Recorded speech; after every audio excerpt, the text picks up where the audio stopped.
thank you for tonight, for the message you gave me to give my brothers and sisters, Lord.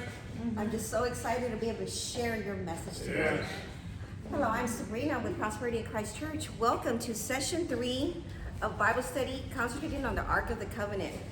The first 2 weeks, we learned about first what the Ark of the Covenant even was, and what items were in there. There are 3 items in there. We learned about those. Does anybody remember the 3 items inside? Jessica. The staff, manna, and the commandment. Yes. Aaron's staff, the manna, and I wanted my sticker. the tablets. Broken tablets, complaints. Yeah, complaints, right? They were all dealing with complaining, right? Yeah. We also learned about the miracle of the Ark of the Covenant. What was the miracle that we learned about so far? Dealing with the Ark of the Covenant. Where's my mic? There it is. How he fed them. Yeah. I'm not gonna answer no more. I'm He gonna let did somebody else feed answer. them, yeah, he fed them. You're doing a good job. That's good. There was a miracle concerning, can you hear me with the mic or no? When did you turn it up? I turned on or plugged in. Probably on. Why you plugged in? Hello, yeah. Yeah. Okay, I'll give you a hint. It was a miracle concerning a river. Parting the River Jordan. I knew. Yes, parting the River Jordan. Yes, as soon as the priests were carrying the Ark of the Covenant, as soon as they stepped foot onto the Jordan River, that's when the waters split apart and they were able to cross to the dry land. Okay, so now that we've reviewed what we've learned so far in the Ark of the Covenant, we are now going to concentrate on its journey. So this Ark of the Covenant has been places, and we're going to find out the stories behind the places it's gone to. So in the beginning, the Ark of the Covenant began. This is so echoey. Maybe I need to turn it down. And the mic. Huh? You have to turn the gain on the mic down. I don't know how to turn it down. Is that better?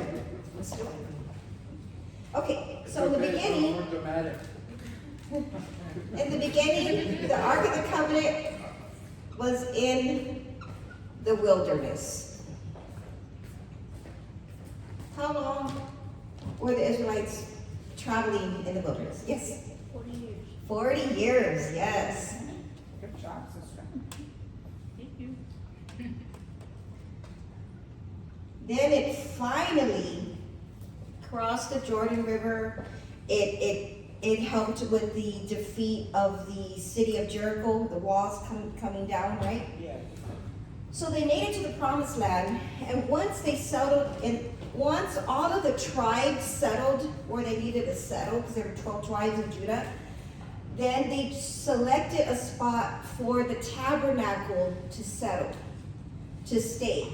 No more wandering. They've already made it to the promised land, so they decided to keep the tabernacle that held the Ark of the Covenant in Shiloh. So that's what we're going to be focusing on tonight. So it says on the top, from the wilderness to Shiloh in the promised land. The tabernacle resided there for 369 years. So now we're here. Okay, let's begin. Who can tell me about Hannah? I'm going to pass you the mic.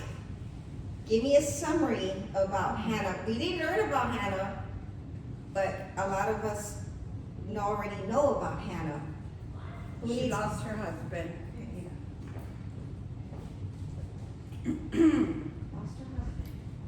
Hannah was, wait, I forgot from where she was, what tribe she was from, or where she was from, but she lost her husband, and she had 2 daughter-in-laws, right? That's not Hannah? No, who was, Naomi, okay, wrong girl, here you go. She lost her husband and married her brother. No. Brown girl. Okay. Let's try another one. I mean, married me, No, she wasn't from Missouri. Okay. Anybody? Okay, Okay. Hannah, I That's can't good. remember. I think you might need to teach us, ma'am. Yeah. Okay, sorry, that's okay.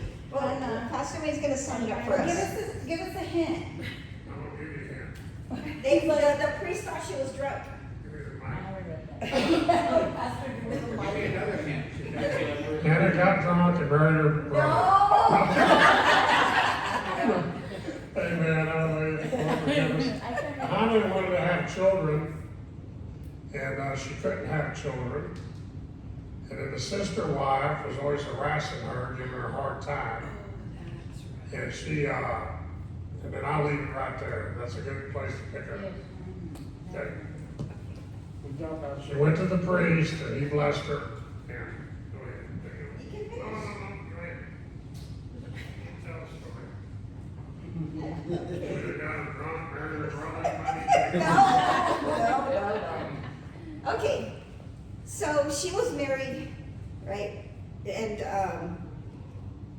her husband had 2 wives. This is another one. This is one we've never learned about.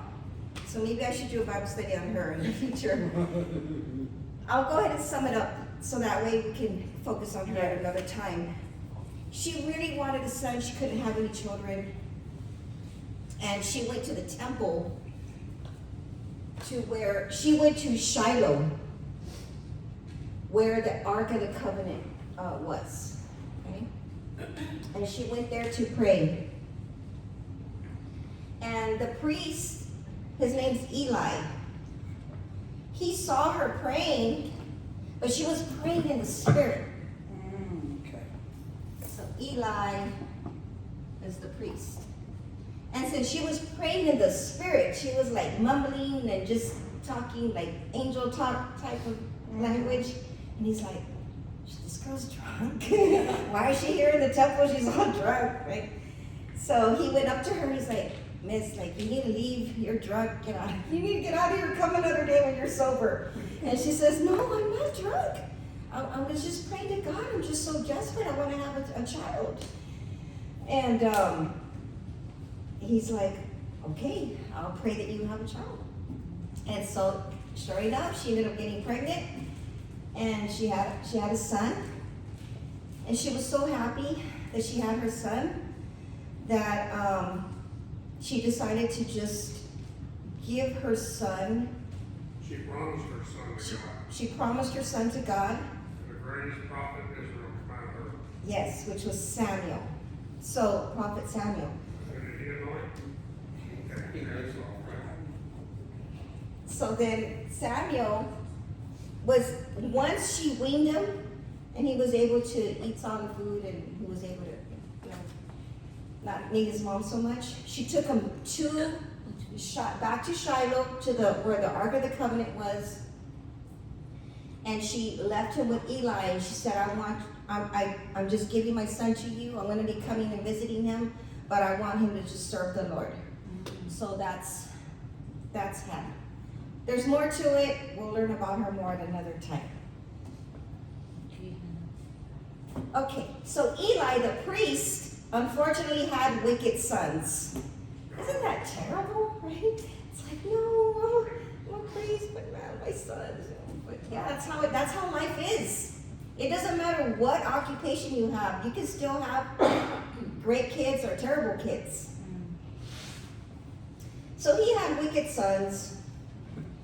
And it says here, Eli's sons were scoundrels. Who can read this slide? I'll go ahead and pass you the mic. Mike Jacob.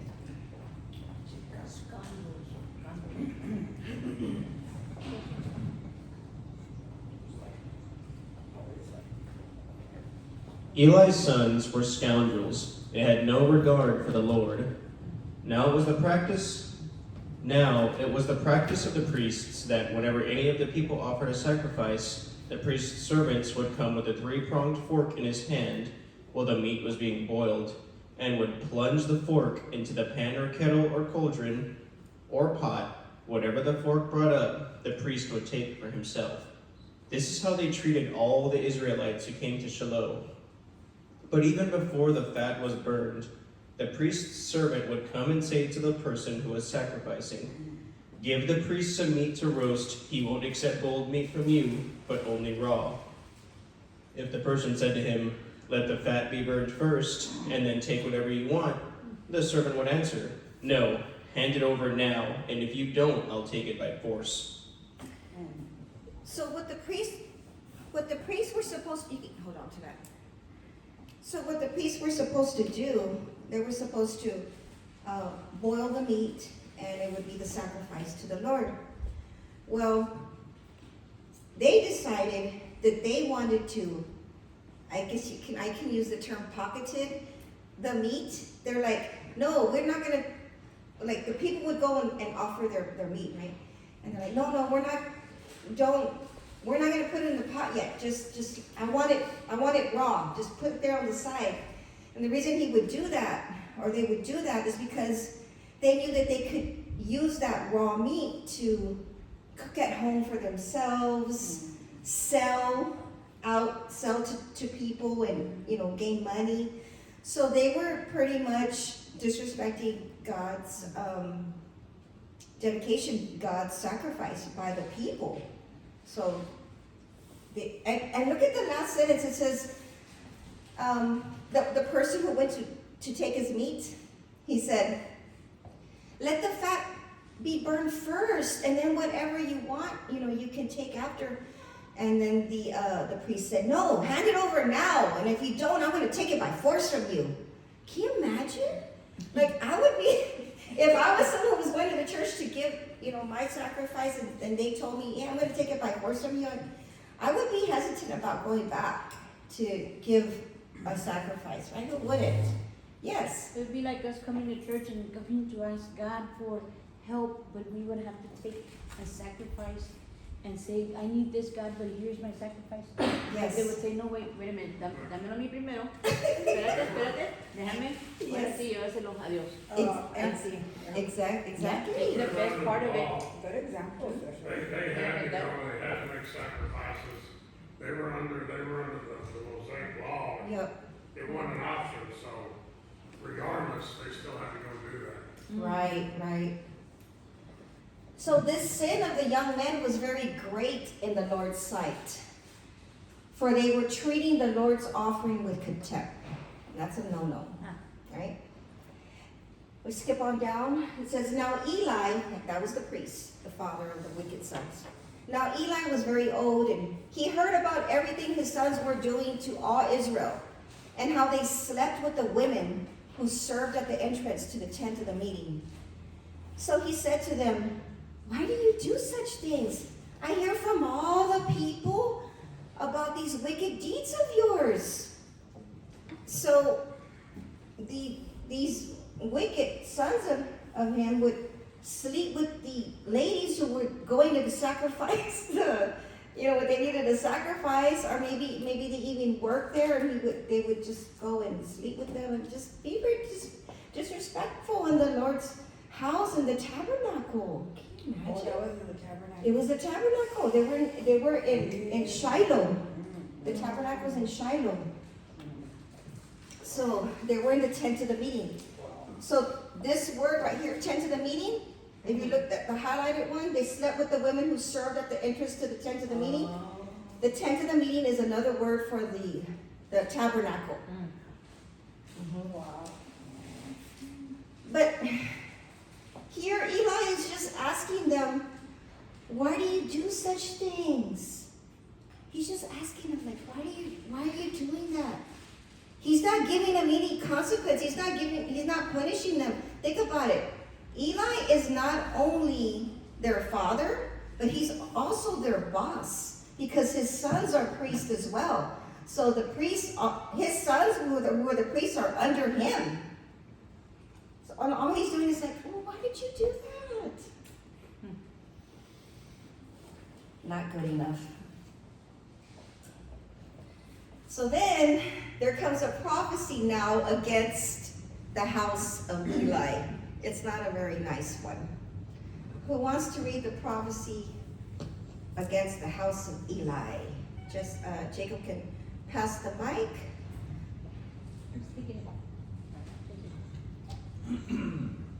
The time is coming when I will cut short your strength and the strength of your priestly house, so that no one in it will reach old age. And you will see distress in my dwelling. Although good will be done to Israel, no one in your family line will ever reach old age. And what happens to your two sons, Hophni and Phinehas, will be a sign to you. They will both die on the same day. Isn't that terrible? But, you know, I think my mic needs to echo a little bit more, so when I read it. right? Emphasize Don't die the same Die, day. die, They both will die the same day. Yeah. Oh, no, no. I'm next. So yeah, but you know, that's how angry the Lord gets, really. And we've learned, right, how angry he gets when we disobey. And that's how come he says, if you love me, you obey my commandments. At least try to. Okay. Now we're done reviewing Hannah. They talk about, so we know who Samuel is. Samuel is Hannah's son, who she prayed for, and who she, after weaning him, she dropped her son Samuel off to Eli, who was the priest, who's the father of the wicked sons, who were also priests. Right? So Samuel ends up becoming a great prophet. Wow. So session 4, that's what we're beginning now, that we've gone over the history. The Lord calls Samuel. Who wants to read? Oh, good, Go, all right. Go ahead. Go ahead. okay. The boy Samuel ministered before the Lord under Eli. In those days, the word of the Lord was rare. There were not many visions. Let's stop right there for now. The reason in those days, the word of the Lord was rare and there were not many visions is because the Lord was like keeping a distance from the Israelites because they were just so, he was mad at them. They did not draw near to him, therefore he did not draw near to them. Okay? All right, you can continue. One night, Eli, whose eyes were becoming so weak that he could barely see, was lying down in his usual place. The lamp of God had not yet gone out, and Samuel was lying down in the house of the Lord, where the ark of God was. Then the Lord called Samuel. Samuel answered, "Here I am." And he ran to Eli and said, "Here I am, you called me." But Eli said, "I did not call you. Go back and lie down." So he went and laid down. So the Lord was actually calling Samuel, the boy, but Samuel thought it was Eli calling him.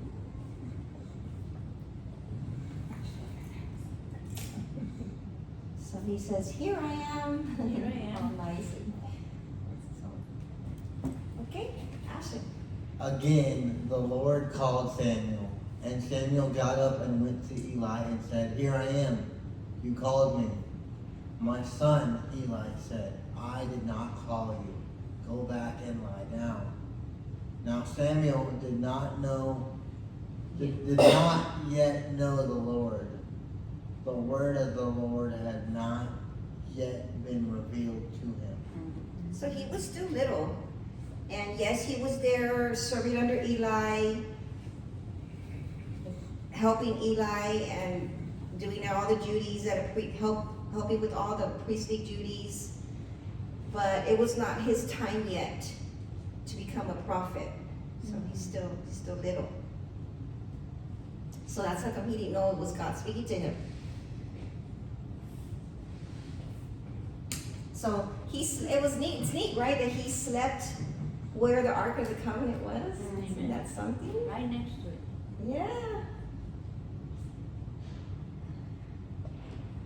All right. The nice thing is he could sleep where the ark Exactly, yes. Not anyone They could. used to take priests, when they would go in to where the Ark of the Covenant was, they tied a rope to them, to their leg. And then if they didn't come out, so they would go in there after them, they knew God was gonna kill them. They would drag them out by the rope. So here is Samuel, this little boy, he's sleeping in there next to him. Think about the favor, yeah. Think about God's plan for him, and how holy Yes. this child is. But that's just, it was so dangerous. You know, even carrying the ark felt wrong with the kid. I mean, you think about the reason, because there was God had to make it serious because of Israel's. So. Yes, yes. Powerful thing, but yeah, so yeah, that's a testament that's, beyond imagination if you understand the Bible, So, and how serious it was. so Samuel and Eli, they actually live inside the Ark of the Covenant. Okay, so. They live in the tabernacle. I mean, sorry, the tabernacle, the tabernacle, sorry, thank you. Oh. Okay. Yeah, that's the thing. Wait, what? Move, Aaron. Aaron, stop on the radar. Okay, next slide. Who can read this one for us? A third time the Lord called Samuel, and Samuel got up and went to Eli and said, "Here I am, you called me." Then Eli realized that the Lord was calling the boy. So Eli told Samuel, "Go and lie down, and if he calls you, say, 'Speak, Lord, for your servant is listening.'" So Samuel went and lay down in his place. The Lord came and stood there, calling as the other times, "Samuel, Samuel." And Samuel said, "Speak, for your servant is listening." Something, right? Time.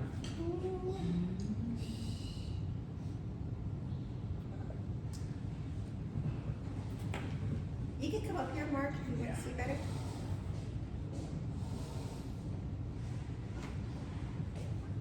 Just cross over the rope and you can sit here in the front. That will record you.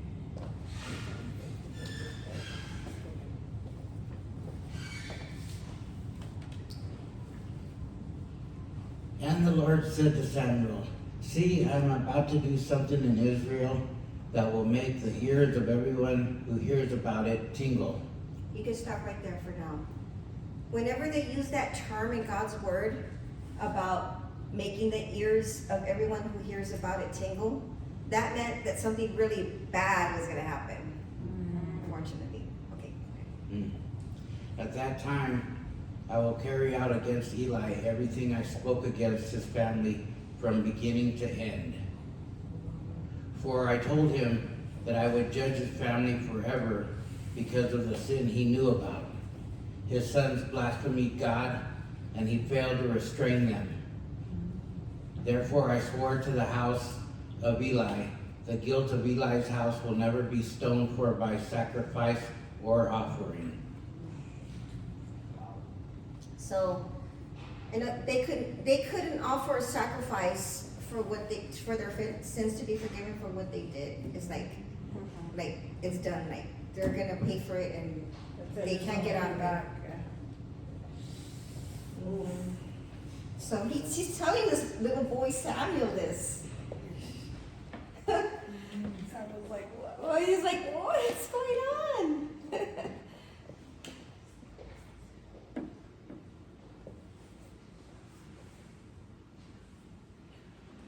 So Samuel was just told, Diane, so that way you won't miss out. Samuel was just told by the Lord that he was going to punish Eli's family. Okay. Pretty much. Did you get a jacket? She said, no. You're fine. All right, next slide. Samuel lay down until morning and then opened the doors of the house of the Lord. He was afraid to tell Eli the vision, but Eli called him and said, "Samuel, my son." Samuel answered, "Here I am." "What was it he said to you?" Eli asked. "Do not hide it from me. May God deal with you, be it ever so severely, if you hide from me anything he told you. Yikes. So Samuel told him everything, hiding nothing from him.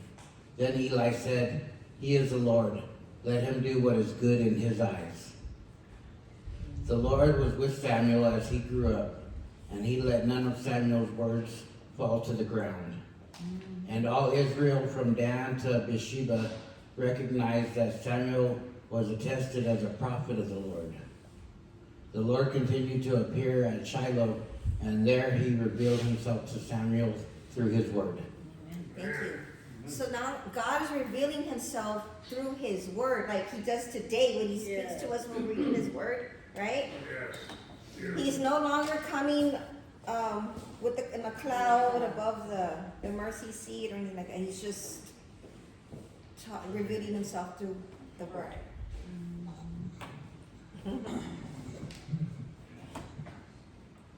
So Eli was told about everything that was going to happen. This is a little extra, but I just wanted to share it with you because I think it's just so amazing. So Samuel, the little boy, was not the only one who responded to God's calling by saying, "Here I am." Abraham also said, "Here I am," when God spoke to him. So did Jacob and Moses and Isaiah and Ananias. Let me show you. And Sabrina. And us, right? Here we are, Lord. Oh, it won't let me here. I'll just look it up here. Genesis 22:1. God tests Abraham. Wait, no. Okay, here it is. Sometime later, God tested Abraham, and he said to him, "Abraham." "Here I am," he replied. Then God said, "Take your son, your only son." That's when he was going to sacrifice Isaac. So, next one, Jacob. Genesis 46:2. And God spoke to Israel in a vision at night and said, "Jacob, Jacob." "Here I am," he replied. Exodus 3:4.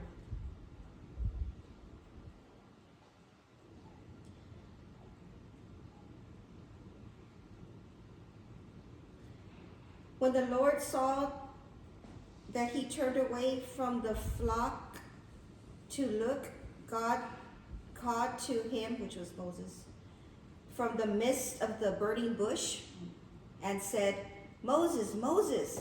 And he said, "Here I am." Isaiah 6:8.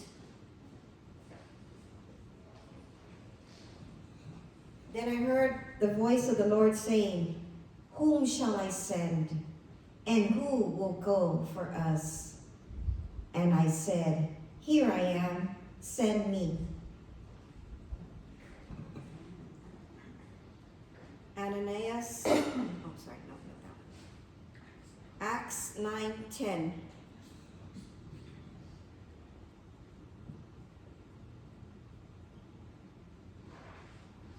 A disciple named Ananias lived in the city of Damascus, and the Lord said to him in a vision, "Ananias." And Ananias answered, "Here I am." Here I am. So, very common phrase when the Lord spoke to people, they responded with, "Here I am." Okay, so now we learned that the Ark of the Covenant, this Ark of the Covenant was in the wilderness for 40 years. Then in the tabernacle, it was in Shiloh. I'm trying this on. But now it's going to be taken from Shiloh, the city of Shiloh. The Philistines are going to steal it. Oh no. Yeah. So scared me scared. Okay. Who wants to read this slide for us? Well, Okay. look, oh, yes, let's see. Now, the Philistines are modern day Gaza. The Gaza Strip that's fighting over there right now, that is where the Philistines were. Gath is where the giant David was from. So the Philistines they've never not been ugly, I'll tell you that. Now the Israelites went out to fight against the Philistines. The Israelites camped at Ebenezer, and the Philistines deployed their forces to meet Israel. And as the battle spread, Israel was defeated by the Philistines, who killed about 4,000 of them on the battlefield. When the soldiers returned to camp, the elders of Israel said, "Why did the Lord bring defeat on us today before the Philistines? Let us bring the ark of the Lord's covenant from Shiloh, so that he may go with us and save us from the hand of our enemies." So the people sent men to Shiloh, and they brought back the ark of the covenant of the Lord Almighty, who was enthroned between the cherubim, and Eli's two sons, Hophni and Phinehas, were there with the ark of the covenant of God. Thank you. I was just curious how long it had been in Shiloh, and it says it was there 369 years. Mm-hmm. Yep, it's right here. Yeah, I guess it passed me up, because I was like, Yeah, something, huh? It's a long time. How long did you say it was? 369? It's a long time. Yeah. Yeah. How long did the Philistines have it? They had it for 7 months. 7 wonderful months. Yeah. Okay, so what's going on right now is the Israelites are fighting against the Philistines. And the Israelites were losing.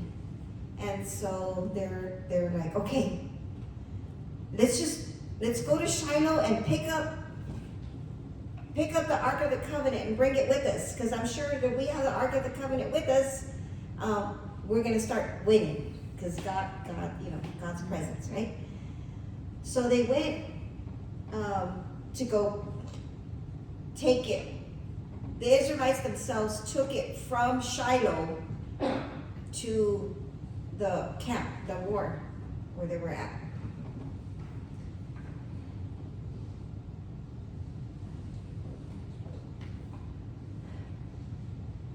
And when the ark of the Lord's covenant came into the camp, all Israel raised such a great shout that the ground shook. Hearing the uproar, the Philistines asked, "What's all this shouting in the Hebrew camp?" And when they learned that the ark of the Lord had come into the camp, the Philistines were afraid. "A God has come into the camp," they said. "Oh no, nothing like this has happened before. We're doomed. Who will deliver us from the hand of these mighty gods? These are the gods who struck the Egyptians with all kinds of plagues in the wilderness. Be strong, Philistines. Be men, or you will be subject to the Hebrews." Hebrews are the Israelites. "As they have been to you. Be men and fight." So the Philistines fought, and the Israelites were defeated. Every man fled to his tent. The slaughter was very great, and Israel lost 30,000 foot soldiers. The ark was captured, and Eli's two sons, those wicked ones, Hophni and Phinehas, died on that same day, just the way it was prophesied. wow. So even though they had the Ark of the Covenant with them, they took it away from Shiloh to join them in the war. They still lost. And they lost because God had already gave that prophecy of Eli's wicked sons dying in the same day. He already had it. He already knew. Okay. Yeah, I didn't notice any mention of God telling them to go get the Ark of the Covenant either. Exactly. They're like, we'll just go get the Ark of the Covenant. God didn't say, go pick me up, you know. So we can fight. they just did it on their own, you know, without. So that was the scratching of the ear God was talking about? Yeah, tingling of the ears, yeah. Yep. That must take 30,000 people to do it. Maya Tingle. Oh, yes, yes, yes.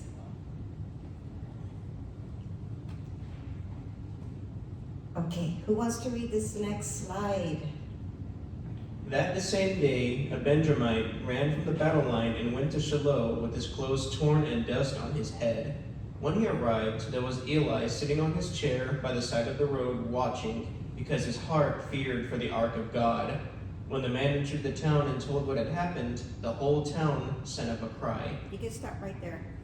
So Eli is the priest, Eli's the priest, remember, the father of the wicked sons that died. He doesn't know yet. And he's just sitting there on his chair at the side of the road, and he's just so worried because he knew that the Israelites took the Ark of the Covenant away from the tabernacle. So he's just there worried so much about it. Because he knew that it shouldn't have left. He didn't stop him. And he didn't stop him either. Okay, you can continue. He chose worry and sickness over action. Exactly. Eli heard the outcry and asked, "What is the meaning of this uproar?" The man hurried over to Eli, who was 98 years old and whose eyes had failed so that he could not see, and he told Eli, "I have just come from the battle line. I fled from it this very day." Eli asked, "What happened, my son?"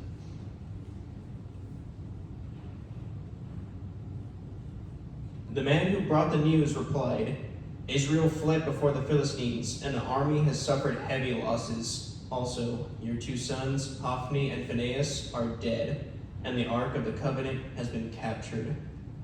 When he mentioned the Ark of God, Eli fell backwards off his chair by the side of the gate. His neck was broken, and he died, for he was an old man, and he was heavy. He had led Israel 40 years. Something, right? Like the same day as the sons. And so that's another one of the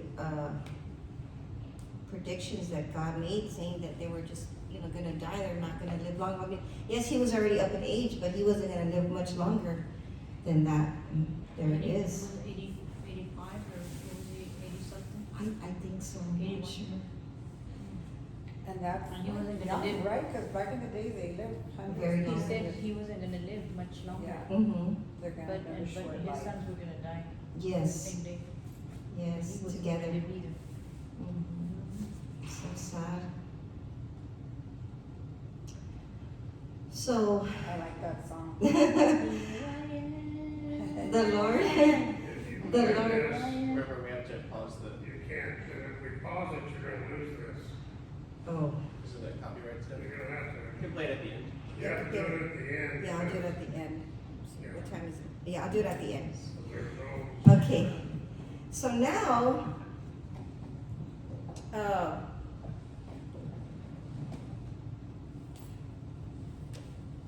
the ark has left Shiloh. So Abby, I know you got here late. Thank you for coming. I love you so much. I'm just gonna do a refresher of what we've read so far. That way you'll know what's going on really quick.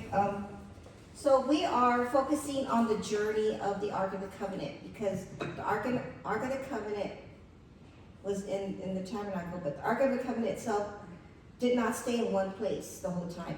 It traveled. So in the beginning, it was in the wilderness with the Israelites for 40 years, remember? And then once they reached the promised land, they decided to have the tabernacle reside in the city of Shiloh. Stayed there 369 years. And in Shiloh, there was a priest named Eli who was Samuel's mentor.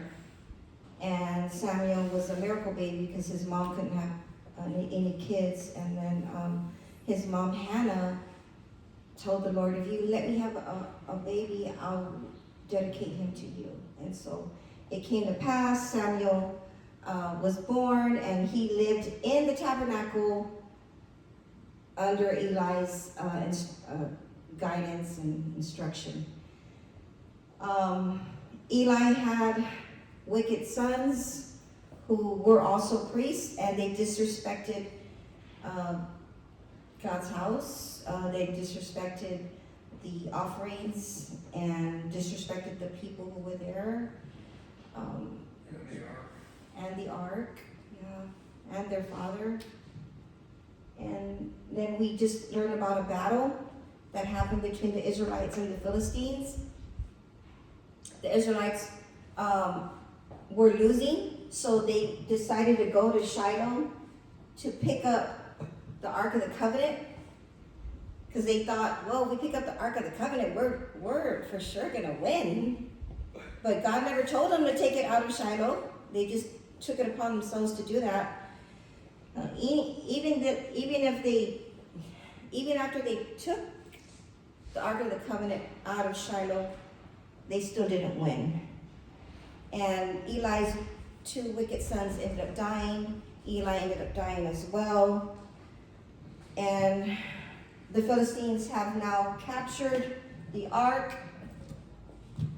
and they took it to Ashdod and Ekron. That's where it is now with the Philistines.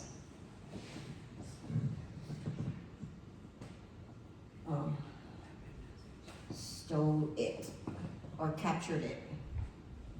Okay, who wants to read this slide? After the Philistines had captured the ark of God, they took it from Ebenezer to Ashdod. They carried the ark into Dagon's temple and set it beside Dagon.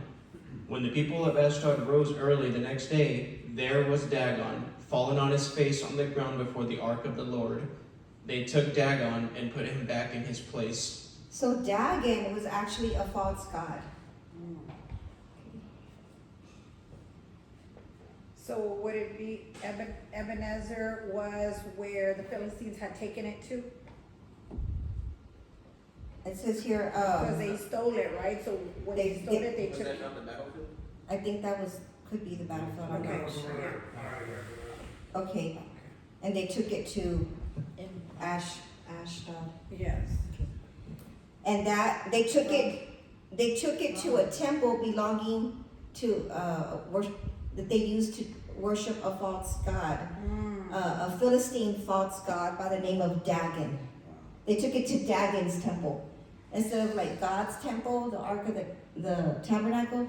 This was Dagon's temple, which was a false god's temple, which is a no-no. You cannot take the Ark of the Covenant, to a temple where they worship a false god. Like, there's going to be a consequence. But the following morning, when they rose, there was Dagon, fallen on his face on the ground before the ark of the Lord. It was just a statue. His head and hands had been broken off and were lying on the threshold. Only his body remained. So God did that. He's like, Yeah, 2 times in a row and destroyed it the second time. Yes. No accident. that is why to this day, neither the priest of Dagon nor any others who enter Dagon's temple at Ashdod step on the threshold. So Dagon was a false god of the Philistines for agriculture, crops, and fertility. That's what they prayed for and focused on. So here's the Ark of the Covenant in this temple where there's the false gods right there, and God wasn't going to stand for it, so He's he like, broke it. there can only be one, so. He broke it, yeah. Mhm. So it's like half fish. Can have to. Mm. I think it's the Starbucks symbol. It does. Okay, who wants to read the next slide? The Lord's hand was heavy on the people of Ashdod and its vicinity. He brought devastation on them and afflicted them with tumors. When the people of Ashdod saw what was happening, they said, "The ark of the God of Israel must not stay here with us, because his hand is heavy on us and on Dagon our God." So they called together all the rulers of the Philistines and asked them, "What shall we do with the ark of the God of Israel?" They answered, "Have the ark of the God of Israel moved to Gath." So they moved the ark of the God of Israel. So they got tumors. Alright. Getting ready to bless God with it. But after they had moved it, the Lord's hand was against that city, throwing it into a great panic. He afflicted the people of the city, both young and old, with an outbreak of tumors. So they sent the ark of God to Ekron. As the ark of God was entering Ekron, the people of Ekron cried out, "They have brought the ark of the God of Israel around us to kill us and our people." So they called together all the rulers of the Philistines and said, "Send the ark of the God of Israel away. Let it go back to its own place, or it will kill us all." For death had filled the city with panic. God's hand was very heavy on it. Those who did not die were afflicted with tumors, and the outcry of the city went up to heaven. Okay, so they took it, the Philistines took it to Ashdod. I need to put here another city I missed. Ebenezer.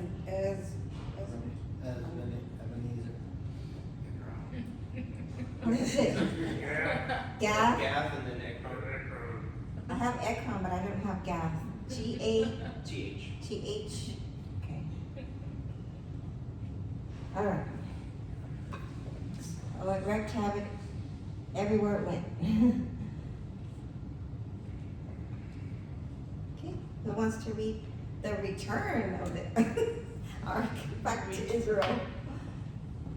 When the ark of the Lord had been in Philistine territory 7 months, the Philistines called for the priests and the diviners and said, "What shall we do with the ark of the Lord? Tell us how we should send it back to its place." They answered, "If you return the ark of the God of Israel, do not send it back to him without a gift. By all means, send a guilt offering to him. Then you will be healed, and you will know why his hand has not been lifted from you." The Philistine asked, "What guilt offering should we send him?" Okay, so now they're planning on returning it back to its rightful owners With the gift. with the gift, with the guilt offering. Saying, "I'm sorry, please forgive us, we know we're guilty." All right, so let's see what this guilt offering is.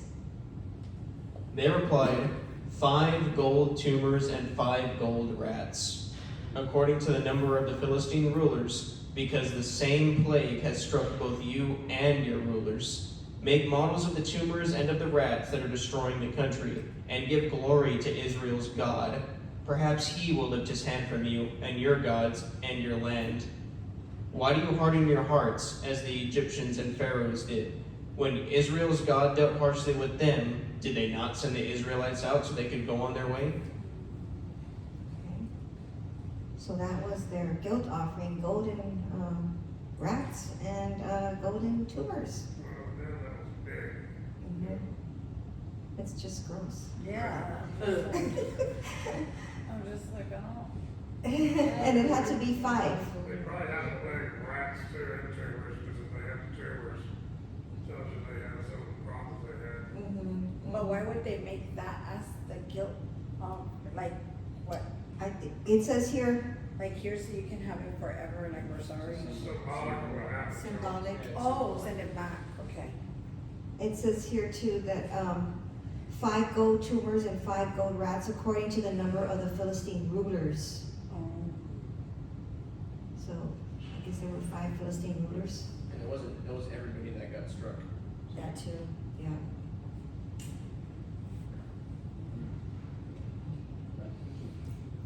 Okay.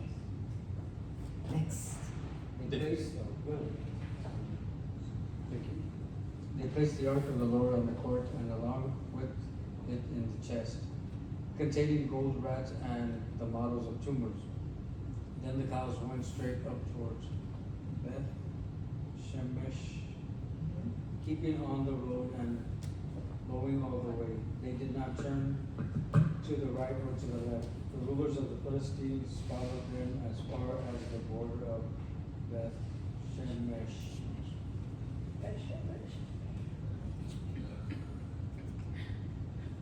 Okay, so now they're taking it to, the Philistines are returning it to Beth Shemesh, and that's where the Israelites are.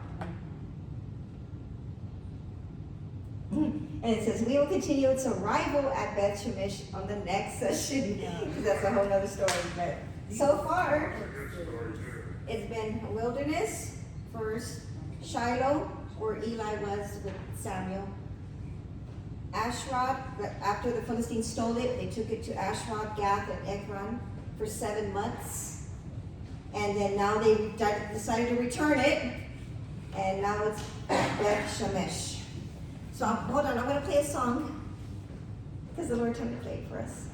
Oh, you get your own. Thank you for watching.